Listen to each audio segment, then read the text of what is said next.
Hola, ¿qué tal? Muy buenos días, bienvenidos una vez más a Visto Bueno Televisión. En esta ocasión nos encontramos transmitiendo desde el restaurante Arbore Vialán, ubicado en Camino Real de la Plata, número 200. Le agradecemos a su propietaria, Virginia Rivero, quien nos hace favor de recibirnos aquí. Y en esta ocasión, para hablar de un tema muy importante, que es el trata de personas, le doy la bienvenida a la fiscal especializada justamente en este tema, Yolanda Samperio Delgadillo.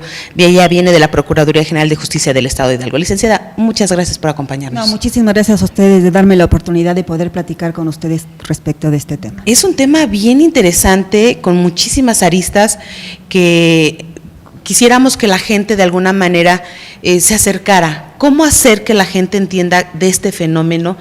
Que bien es cierto, existe el delito como tal desde siempre, pero lo que es la trata de personas, ¿cómo hacemos que la gente entienda que existe y que debemos tener cuidado? Bueno, pues yo le voy a platicar a usted que el delito de trata de personas pues siempre ha existido. Siempre ha existido, es un delito que ahorita en este siglo está siendo mucho más visualizado, mucho interés de nuestras autoridades de todos los niveles para efecto de poder combatir y prevenir este delito y sobre todo pues México para prevenir y combatir este delito. Pues empezaré para decirle a usted qué es la trata de personas, en términos sencillos para que nuestros televidentes nos puedan escuchar. Le platica a usted que la trata de personas es un delito de violencia extrema, es un delito que violenta los derechos humanos de las personas, como es la dignidad, la libertad, la vida. Es un delito donde todos podemos ser víctimas, mujeres, niñas, niños, hombres.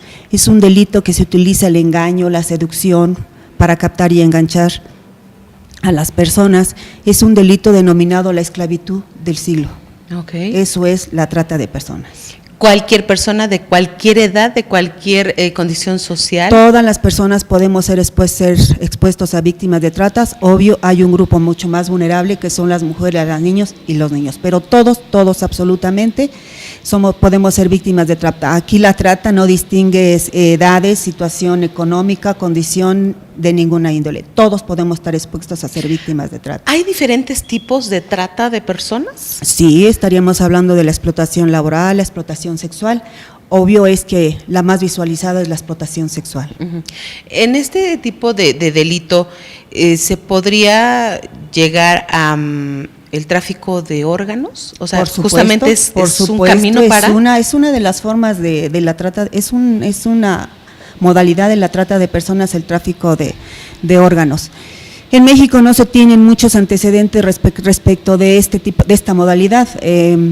La Comisión de Derechos Humanos, la Quinta Visitaduría, hace un diagnóstico de México en el año 2013 respecto de cómo está la trata en México y únicamente hace la referencia entre todos sus antecedentes de un solo caso de tráfico de órganos. ¿Qué quiere decir? ¿Que no se ha documentado como se debe? Pues tal vez a lo mejor no se haya documentado o realmente se realice en forma clandestina y tal vez por eso no existan mayores datos al respecto. Se habla incluso de que muchas veces los medios de comunicación, las redes sociales, la tecnología que nos ha alcanzado ya en estos tiempos, pues ha sido uno de los ganchos por querer salir de que es una responsabilidad de todos, gobiernos, familias, de sociedad en general, pero que ahora justamente el hecho de que los dos padres trabajen, no hay tanta comunicación al interior de las casas, entonces se refugian en una máquina, en una computadora, a través de las redes sociales, que es en donde empiezan los ganchos. ¿Esto es cierto? Sí, efectivamente, las redes sociales ahora juegan un papel muy importante en la trata de personas. Las jovencitas, los adolescentes en un clic pueden inmediatamente ser captadas e enganchadas. Este clip, inclusive las redes sociales también sirven para ofrecer a las víctimas de trata, ¿no? También sirven para eso. Y efectivamente, tal vez nuestros jovencitos lo que ha pasado es que a lo mejor han excedido en cuanto a el uso del Internet, ¿no? En cuanto a su uso.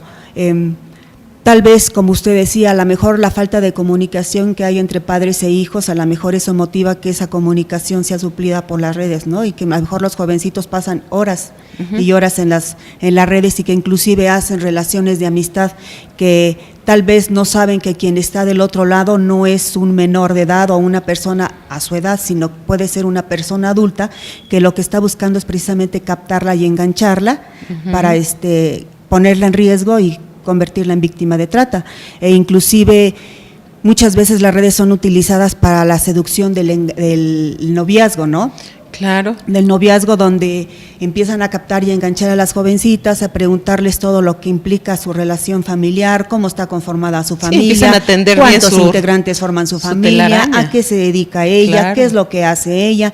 Empieza a manejar, a trabajar de modo de poder sacar todas las condiciones de vulnerabilidad que en un momento él puede tomarlas y Van a ser decir, sus herramientas para, así es, claro. son sus herramientas del tratante para decir, estas son las condiciones de vulnerabilidad, yo sé que por aquí te puedo en un momento dado enganchar, y tan fácilmente las jovencitas caen en esas.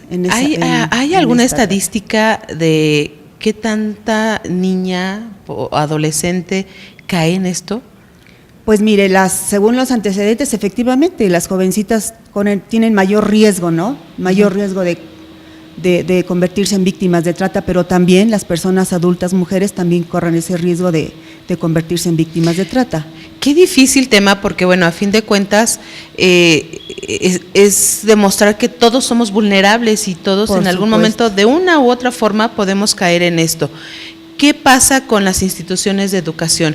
¿Hay alguna cercanía, hay algún acercamiento con la Procuraduría para poder llevarles estos temas a los alumnos? La Fiscalía tiene un programa de prevención del delito de trata de personas y fomento a la denuncia. Es un programa que ha sido muy fuertemente apoyado por el señor procurador, por el señor gobernador, para el efecto de que nosotros dejemos nuestra oficina, nos traslademos directamente a las escuelas, que es el nivel, exactamente, que nosotros trabajemos muy cercanos a los adolescentes, que son los que tienen mayor riesgo de convertirse en víctimas de trata, y hacerles saber qué es la trata, cuáles son los riesgos en que ellos pueden colocarse, si precisamente, como usted bien decía, manejamos con exceso las redes sociales, que es una de las formas en que pueden ser enganchados. Este programa tiene para efecto de hacerles saber qué es la trata de personas, que ellos no se pongan en peligro y en riesgo. ¿Por qué? Porque es en la edad de que las jovencitas, como vuelvo a repetir, un modo operandi del tratante es precisamente la seducción, el enamoramiento. Claro. El enamoramiento, cuando ya el tratante ya tiene la persona que va a ser en un momento dado enganchada, empieza a enamorarla, y el noviazgo lo hace tan real, tan verídico, que la jovencita piensa que efectivamente esa persona a quien le está enamorando va a formar una familia, y se aprovecha de las condiciones de vulnerabilidad de la jovencita, que esas condiciones de vulnerabilidad pueden ser, pues, violencia en la familia, a lo mejor las carencias económicas, las carencias de emocionales que la chiquita pudiera no tener en su familia, y que son aprovechadas para el tratante, y una vez que las enamora, les hacen creer que van a formar una familia con él. Y que una vez que ya están enganchadas con el enamoramiento que las enamora, viene la etapa de pedirles que abandonen el domicilio, la casa. Y ya el trasládate a tal lado, ahí te espero. No, más que todo porque el hecho de que te digas, te vas a ir de la casa, te vas a ir a vivir conmigo, vamos a formar una familia, es un modo de poderla desproteger y sacarla del lugar donde puede tener protección y ayuda. Y posteriormente viene el traslado, ahora ya no solamente vamos a estar aquí, ahora nos vamos a trasladar a otro lugar para que tú no puedas pedir apoyo en un momento dado. Irla aislando. Vamos a hacer una pausa, y me gustaría que al regresar, si nos permite, platicar justamente qué medidas se deben de tomar como familia. ¿Sale? Vamos a hacer una pausa. Recuerda, estamos transmitiendo Visto Bueno Televisión desde el Arbore Viala. Regresamos.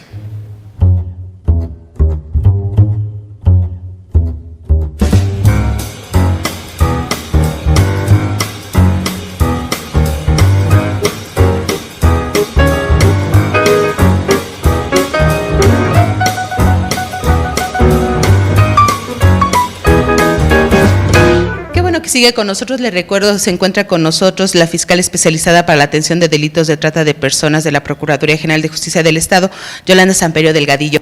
Y platicábamos justamente de qué debemos hacer en casa los papás para con nuestros hijos, y también para nosotros mismos y nuestra familia, para ir, si no erradicándola, porque yo tengo entendido que esto es muy complicado, es un flagelo muy, muy complicado de erradicar, pero sí para ir controlando todo esto, licenciado. Bueno, pues como usted manejaba al principio, sí, tener muchísima comunicación con los hijos, saber quiénes son los que rodean a nuestros hijos, los amiguitos.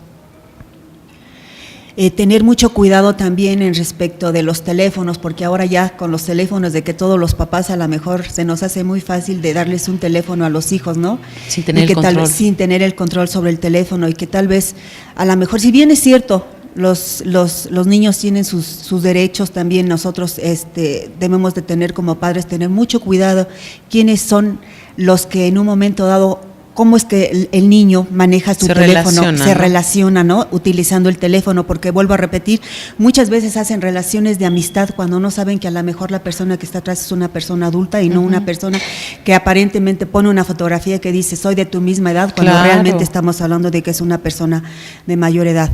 Tal vez a lo mejor otra de las formas en que ella pudiera hacer es que tener mucha comunicación los papás, comunicarle y decirle quiénes son sus amigos, dónde viven los amigos. Yo le aseguro a usted que si tuviéramos mucha comunicación los padres con los hijos, a lo mejor tendríamos menos víctimas de trata de personas. Licenciada, aquí entraría también la educación escolar, no la educación en casa, que esa no debe faltar, pero la relación con la escuela, con los maestros, con los directores, también tendría que haber hacerse ese triángulo. Por supuesto, cuando nosotros inclusive acudimos a dar las pláticas que le decía yo a usted de la prevención y fomento de la denuncia, nosotros les pedimos muchos a los chiquitos que cuando ellos sienten o consideran que anda por ahí una persona que los anda rodando, a las jovencitas, enamorándolas, que se lo comuniquen. Tal vez a lo mejor en la familia no hay una persona que le tengan esa confianza para podérselo decir, pero siempre les recomendamos. Yo considero que siempre debe haber un maestro a quien yo le tengo mucha confianza, que me le puedo acercar, platicar mis cosas, porque sí llega a ocurrir eso. Les recomendamos mucho eso. Bueno, a lo mejor en tu familia no tienes a alguien quien puedas tú acercarte, por algunas razones, pero tienes un maestro, acércate, dile, platica con él. Dile, maestro, mire usted, a lo mejor cuando yo salgo a determinada hora me está esperando aquí esta persona, yo tengo temor que a lo mejor me vaya a hacerme alguna situación, no sé, y a lo mejor el maestro en ese momento tendría la oportunidad de poder mandar a llamar a los padres de familia, platicar con ellos, de modo de poder en un momento dado poder apoyar a esta adolescente. Es que con la plática de uno igual y podemos salvar a muchos, ¿no? Por supuesto. No, porque a lo mejor no nada más está al acecho de esta niña, sino puede estar al acecho de varias que se tenga en la mira. Para mucha gente, cuando se platica en reuniones de la trata de personas, no falta quien dice, ay, eso no existe. O sea, eso nada más sale en la televisión, en los programas así medios amarillistas. ¿Cómo hacer entender que realmente existe, que nuestros hijos están expuestos de primera instancia? Uno ya quizá con los años puede ir medio entendiendo muchas cosas, pero ellos, que efectivamente lo hemos hablado a lo largo de esta entrevista, son más vulnerables, están más expuestos a este tipo de cosas. ¿Cómo hacerle entender a la gente que realmente es un delito que existe y en el cual debemos de tener mucho cuidado para poder estar al pendiente? Pues sensibilizar a la sociedad, hacerle sentir a la sociedad que existe, que realmente existe este delito y que inclusive a lo mejor hasta nuestro vecino puede ser un tratante. No porque no conozcamos, claro, no porque no conozcamos a alguien que se dedique a esto, quiere decir que no existe. Por supuesto. Yo considero que sensibilizando más a la sociedad, sensibilizando en el sentido de que ese delito realmente existe y que todos podemos convertirnos en un momento dado en víctimas de trata, sí, pero yo considero que sensibilizando a la población. Hablamos incluso de que, bueno, alguien que trabaja en, no sé, de servicio doméstico, ¿puede ser también considerado en algún momento un gancho? Por supuesto. A través de ese... Porque la servidumbre la estaríamos manejando como un trabajo forzado, ¿no? Un trabajo que estás desarrollando en contra de tu voluntad, pero que si no lo desarrollas, puedo realizarte actos de violencia hacia ti. Aquí es bien importante que podamos diferenciar qué es la trata de personas. La trata de personas, para que pueda configurarse, debe de acreditarse medios comisivos, como es el engaño, como es la violencia, como son las amenazas. Y aquí es bien importante que yo le haga referencia a usted que, tratándose de menores de edad, basta que el tratante, una vez que capte y engancha a una adolescente, a una niña, y que tenga la intención y el fin de explotarla, es trata, sin necesidad de acreditar los medios comisivos, lo cual no ocurre en personas adultas. En las personas adultas, ahí tenemos que acreditar los medios comisivos cuando maneja la ley. Los medios comisivos, vuelvo a repetir, el engaño, las amenazas, la coacción, la violencia. En adultos los tenemos que acreditar para que en un momento dado estaremos hablando de víctimas de trata. ¿Podríamos entonces hablar de víctimas de trata cuando a un adulto mayor se le somete, Por se supuesto. le es una prohíbe. de las formas. El sometimiento es una forma de tener el tratante a la víctima en contra de su voluntad, el sometimiento. O sea, no nada más, lo que tenemos que hacer es no generalizar. El que trata de personas es quien las va a ir a vender a algún lado. No. O sea, no tengo el tiempo exacto de cuando se dio un caso en la Ciudad de México de una niña que era esclavizada en una tintorería. La trata implica Es todo esto. la explotación. Okay. La explotación de una persona. ¿Sí? Okay. La explotación de una persona. ¿Podríamos hablar que los índices se llevarían un equilibrio, no sé, entre adolescentes y adultos mayores por ese grado de vulnerabilidad, licenciada? Pues sí. Aunque nosotros hemos tenido más casos de personas adultas que de menores de edad, pero sí, definitivamente. Ambas son vulnerables, definitivamente, porque las condiciones de vanidad, son igual para personas adultas, para personas menores. Obvio, en menores de edad pues son más susceptibles de ser captadas y enganchadas precisamente por su edad. Por su edad. La gente que esté interesada en conocer más del asunto, que esa es nuestra finalidad, poder llevarle a la gente que nos ayude, y el tiempo se nos está terminando, ¿a dónde deben acudir? ¿Con quién deben acudir? ¿Qué deben hacer? Muchísimas gracias. Pues yo les hago referencia que nuestra oficina está en el interior de la Procuraduría, para ser más exactos y puedan ubicarse, la Procuraduría de la parte de enfrente donde está la Plaza de Toros, entrando exactamente, se encuentra la Fiscalía, con nosotros con muchísimo gusto, si llegaran a tener alguna duda, con mucho gusto a nosotros para poderlos orientar, asesorar respecto a si pudieran tener alguna pregunta o cuestionamiento respecto de este delito. Con mucho Las gusto. instituciones de educación que deseen trabajar de esa forma coordinada, también a través de la Fiscalía. Nos coordinamos inclusive con los propios directivos, cuando nosotros vamos a dar pláticas, nos coordinamos directamente con los directivos de las escuelas y nos dan todas las facilidades para el efecto de poder dar este programa. Pues la verdad ha sido muy interesante, porque es un tema que no necesariamente, repito, porque no lo hayamos vivido, no conozcamos gente, no quiere decir que no exista. Así es. Licenciada, le agradezco muchísimo que nos haya acompañado. Gracias a usted. El espacio está abierto. ¿Algo más que desee agregarle antes de que nos vayamos? Pues muchísimas gracias por habernos invitado, y estamos a sus órdenes en la Fiscalía para la Atención de los Delitos de Trata de Personas de la Procuraduría. Muchísimas gracias. Muchísimas gracias. A usted le agradecemos que nos haya acompañado, y recuerde, si tiene algún evento, alguna reunión, aquí en el restaurante Arbore Vialán le están esperando con gusto. Lo esperamos en otra entrevista más aquí en Visto Bueno Televisión. Que tenga excelente día.